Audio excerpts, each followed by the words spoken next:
No Desenrola aí de hoje, vamos desenrolar sobre a saúde mental da população LGBTQIAPN+. O discurso do ódio e o preconceito interferem na vida não de forma casual, mas interferem no simples direito de viver e sobreviver da população LGBTQIAPN+.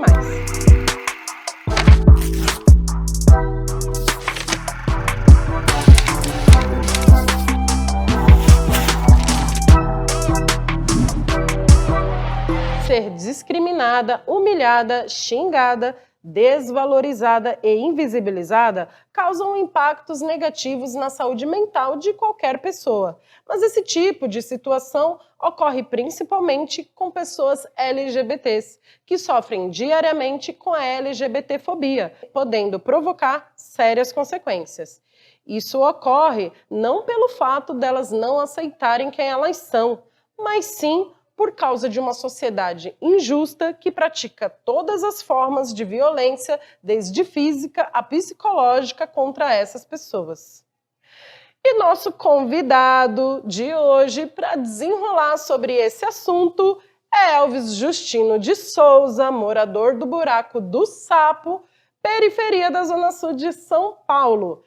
Elvis é diretor adjunto da Parada do Orgulho LGBT de São Paulo, coordenador de várias paradas LGBTs nas periferias e também defensor e articulador da descentralização dessas paradas. Elvis, prazer em te conhecer.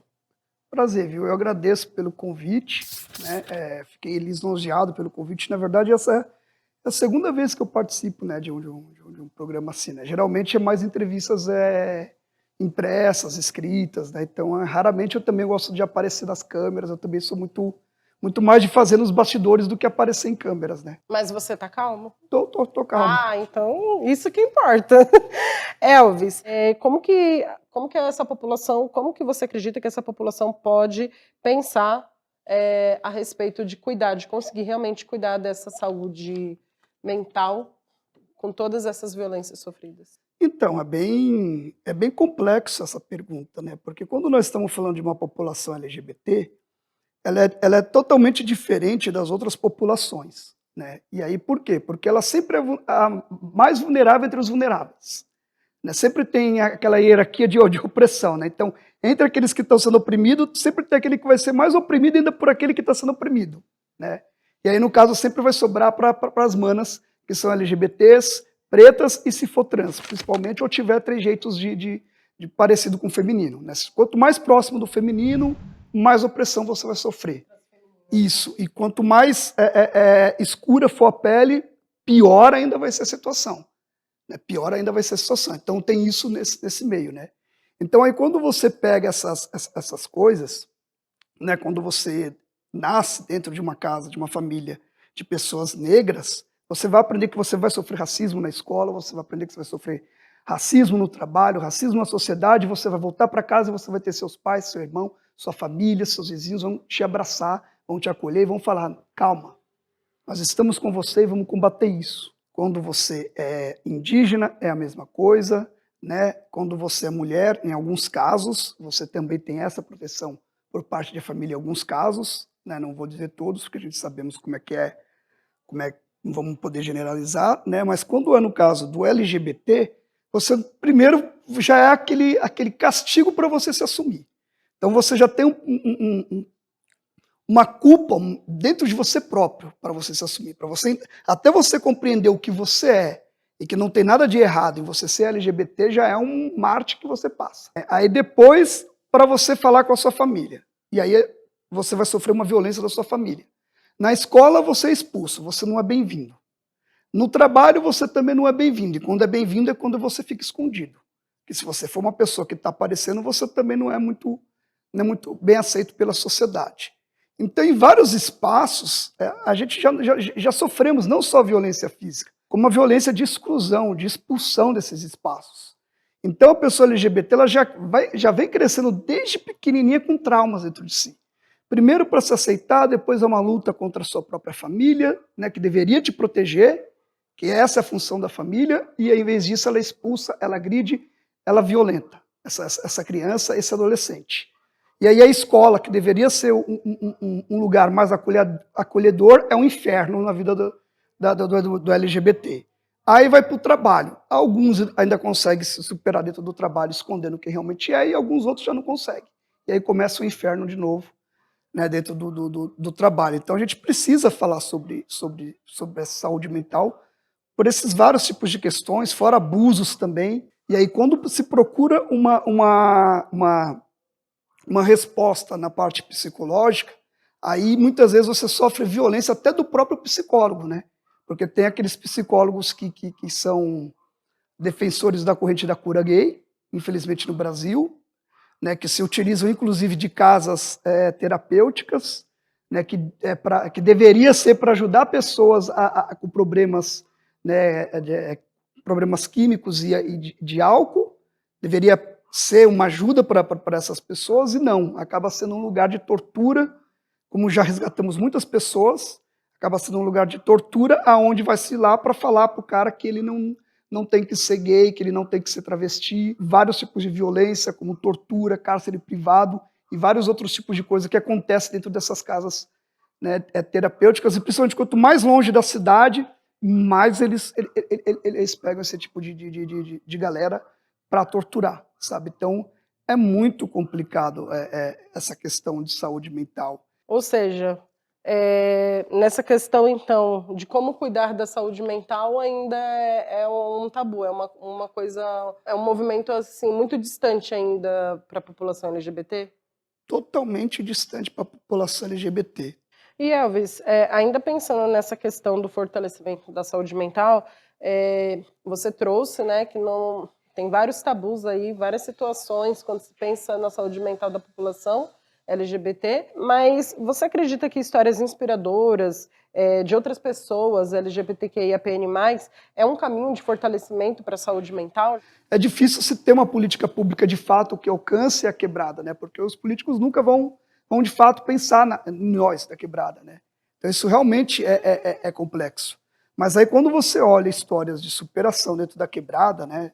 Como por exemplo a diretora Paula Beatriz, né? Que foi a primeira diretora trans negra de uma escola que inclusive no Capão Redondo, cara, isso é inspirador. Imagina o tanto de preconceito que ela já sofreu na vida e o que ela ainda passa na vida, né? Não é uma coisa que acabou, é uma coisa que ainda acontece, né, com ela. E você vê que é uma pessoa guerreira. Quem mora lá em São Mateus conhece bem a professora Sheila, que é outro exemplo de pessoa que tem um trabalho cultural lindo, maravilhoso. Inclusive, há mais de 10 anos tem uma revista chamada Alternativa L, né, que trabalha justamente com lésbicas da quebrada, da periferia. Né? É um trabalho magnífico que ela tem assim há muito tempo. São histórias inspiradoras, sabe? Outros, né, militantes, né, da própria quebrada ou não também, né? Mas o que importa é que aquela história ela realmente é de superação, conseguiu de alguma forma, né, nadar contra a maré e continuar nadando contra a maré, né? E continua de alguma forma tirando forças de algum lugar para conseguir continuar, né, fazendo alguma coisa, algum trabalho, né? Então acho que essas histórias elas inspiram muitas pessoas da quebrada a conseguir, né, continuar lutando, continuar remando. Se fulano conseguiu, eu também posso conseguir, sabe? Ir atrás disso. Acho que é muito importante essas histórias na vida das pessoas. Principalmente no caso das pessoas LGBTQIAPN+. Sim, né? principalmente nesse caso das pessoas.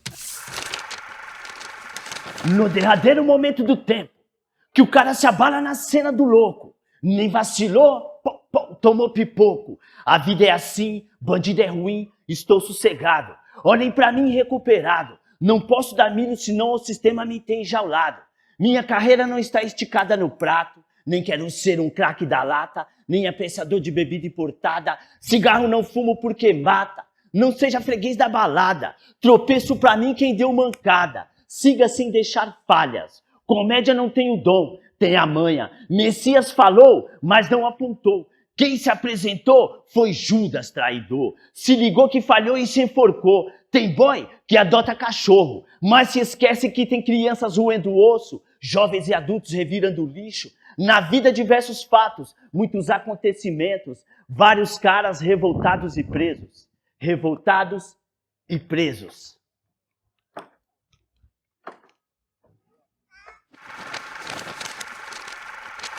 Vocês ouviram o rapper e poeta Cérebro IDP. Bom, gente, vamos voltar aqui com o nosso papo com o Elvis, né? Elvis, você acredita que as redes sociais sejam uma aliada ou uma vilã para combater o discurso do ódio contra a população LGBTQIAPN+. Infelizmente, as redes sociais elas foram criadas, principalmente os algoritmos, né, para confusão, para briga. Né? Os algoritmos eles são racistas, né? E eles já foram criados dessa forma, inclusive. Né? Os algoritmos eles são racistas, os algoritmos eles são LGBTfóbicos. Os algoritmos eles foram criados justamente a imagem da nossa sociedade, mas a imagem do que há de pior na nossa sociedade. A comunidade LGBT, mesmo sabendo como funcionam os algoritmos, e essa juventude sabe como funcionam os algoritmos, cai na armadilha e ajuda a divulgar, por exemplo, o vídeo do Nico, daquele deputado, que eu não vou falar o nome, que é lá do Distrito Federal, que botou a peruca, que fez aquela coisa ridícula, não só falando de uma pessoa trans, mas como também da mulher, né, da mulher em si. Ele também foi ridículo falando das mulheres. Né? É ridículo. E aí as pessoas divulgaram o vídeo dele a exaustão. Esse cara ganhou milhões só com isso. Sabe, esse cara ganhou milhões com isso. Em vez de divulgar a resposta, por exemplo, do Guilherme Boulos, da Erika Hilton, sabe, da Duda Sebesti, esses daí você não viu sendo divulgado com tanta força quanto você viu o discurso de ódio dele. E a própria comunidade LGBT ajudou a divulgar o discurso de ódio dele, enquanto deveria ajudar a divulgar a resposta ao discurso dele, e não o discurso dele, sabe? Então as pessoas caem nessa armadilha de divulgar o discurso de ódio e não a resposta ao discurso de ódio. Né? É isso que a comunidade LGBT deveria se reeducar a entender não, porque entende, se reeducar, não pensar na hora com o sentimento e usar mais a cabeça nesse momento. Ou seja, as redes sociais, ela acaba sendo a vilã e, ao mesmo tempo, a aliada nesse sentido. E aliada nesse sentido. Basta saber usar. Respeitar o próximo é o início para uma sociedade mais justa, diversa, humana. Precisamos inverter a situação no qual o discurso do ódio, preconceito e julgamento parece ser a conduta correta para se conviver em sociedade. Valores religiosos são deturpados e usados como ferramenta para justificar o injustificável. Elvis, estamos chegando no finalzinho da nossa entrevista. Quero agradecer muito a sua presença aqui com a gente, mas antes de finalizarmos, gostaria que você trouxesse para o público uma mensagem que você gostaria de deixar. Eu só gostaria de agradecer primeiramente pelo convite, né? Para mim sempre é um orgulho estar falando sobre a quebrada, sobre a periferia, sobre LGBTs da periferia, né? Porque há 15 anos atrás não se falava em LGBTs da periferia, parece que nós só existimos na Paulista, nos Jardins, na Augusta, né? Não se falava em centros de cidadania na periferia, foi uma luta muito forte para levar eles para a periferia, né? Foi um sonho, inclusive, realizado, levar eles para a periferia, agora as paradas na periferia, baladas na periferia, ou seja, o movimento LGBT está tomando um corpo, né, agora de fato na periferia de São Paulo, e não só de São Paulo como em outras também. E eu queria dizer para vocês que não é fácil, né, ser da periferia, não é fácil ser favelado, não é fácil você ter a língua presa como eu tenho a língua presa, não consigo falar algumas palavras, não é fácil você não conseguir escrever as coisas certas, mas não porque você não sabe escrever, porque você esquece às vezes de como aquela palavra